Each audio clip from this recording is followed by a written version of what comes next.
हम लोगों को बिहार सरकार से निवेदन है, नहीं नौकरी देना है तो मत दीजिए। अच्छा। पहले तो आरक्षण के नाम पे भटकाए कि 65% या 75% आरक्षण जाएगा। जब सुप्रीम कोर्ट में वो दाल नहीं गला तो TRE 3 में कह रहे हैं कि सबसे ज्यादा महिलाओं को नौकरी देंगे। हे भगवान, हम तो कहते हैं 100% महिला को नौकरी दे दीजिए। हम जाते हैं अरे भाई कूदने के लिए। रुको समझे ना? अब हमको जीने का मन नहीं है, बिल्कुल जीने का मन नहीं कर रहा है। इस तरह से मत रखो अपने बात को। देखो क्या है, बिहार सरकार की एक गो मनसा है कि हम जो है सो सिर्फ महिलाओं को लेकर आगे बढ़ेंगे। हाँ। अब पूरी महिलाओं पे ही ध्यान दिया जाएगा। अच्छा। पुरुष चाहे कहीं भी जाए, कुछ भी करे, उससे उसको कोनो फर्क नहीं है। पुरुष के लिए होता है कि वो कुछ करके कमा के खटा के ईंटों भट्ठा में काम कर लेगा। अभी आप देखिए कि बिहार सरकार जो है अभी शिक्षक बहाली करवाई है, जिसको लेकर हम लोग लगातार चर्चा करते रहते हैं, और ये जो अभी हम लोग बात किए हैं वो उसी से रिलेटेड बात है।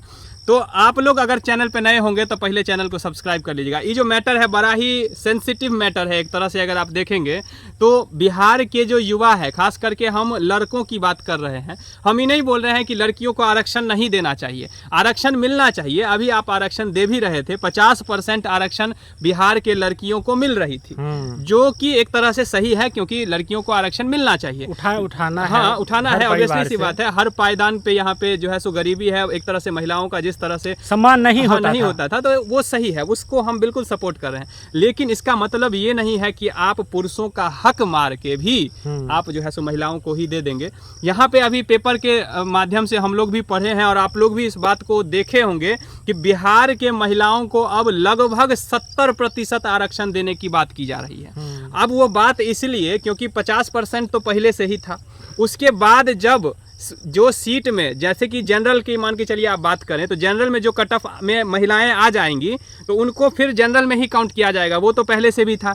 अब जो कैटेगरी वाइज, यानी कि EWS हुआ या फिर SC ST हुआ, OBC हुआ, उसमें अगर मेल के कैटेगरी में भी अगर महिला क्वालिफाई कर रही है तो उसमें भी वो क्वालिफाई कर जाएगी। बाकी उसका अपना कैटेगरी बचा ही रहा।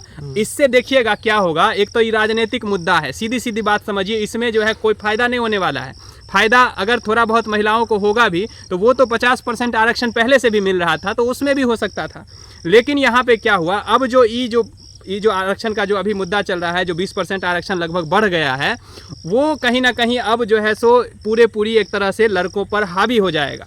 तो इस बात को थोड़ा सा समझना है, और हमारे सरकार को कहाँ से इतना बुद्धि आता है और किस तरह से ऐसे ऐसे कामों को लेकर किया जाता है। इसमें देखिएगा आप, महिलाओं का सीट जो है ना वो खाली रह जाएगा। सरकार की सीधी सीधी मंशा है कि इस सभी सीटों को खाली करके रख लें, और अगला जो बहाली आएगा, TRE 4 आया, TRE 5 आया, तो उसमें महिलाओं का जो सीट बच जाएगा उस सीटों को उसमें जोड़ के नया बहाली, फ्रेश बहाली करके जो है सो निकाल दिया जाएगा। तो थोड़ा सा इस बात को भी समझना जरूरी है। और महिलाओं को तो आरक्षण मिल रहा है, सही है, लेकिन इतना ज़्यादा जो कि जिसका हक है, इसमें देखिएगा कि जो पुरुष का जो कट ऑफ होगा इतना हाई चला जाएगा कि जिसकी आप कल्पना नहीं कर सकते हैं। तो इस बात को थोड़ा सा समझिए महाराज, आपका क्या विचार है इसमें जो ये चल रहा है अभी, क्या लग रहा है आपको? ये अपना चल रहा है कि अपना मोनक मौजी, बहू के कहे भौजी। तो हमारा सरकार है, हमको जो मन होगा हम करेंगे। समझे ना? हाँ। खास करके ये नीतीश कुमार जो सुशासन सरकार है, इस बार जो लोग वोटों दिया था उससे सबसे ज्यादा महिलाएं वोट जो है से निकल के सामने आए थे। हाँ। तो इससे पता चलता है कि महिला की ही सरकार है और महिलाएं खूब वोट करती है। अब बाकी आप लोग बताइए क्या है, हमको तो कुछ समझ में नहीं आ रहा है। आप लोग जरूर कमेंट कीजिए कि क्या ये जो अभी लिया गया है बिहार सरकार के द्वारा, जो ये कदम लिया गया है, और अभी ऑफिशियली तो नहीं आया है लेकिन पेपर के माध्यम से जो हम लोग समझे कहे है ना जी, महिलाओं की इस बार बल्ले बल्ले, तो उस चीज पे थोड़ा सा आप लोग जरूर अपना सुझाव दीजिएगा कि इस सरकार का कदम सही है कि गलत है।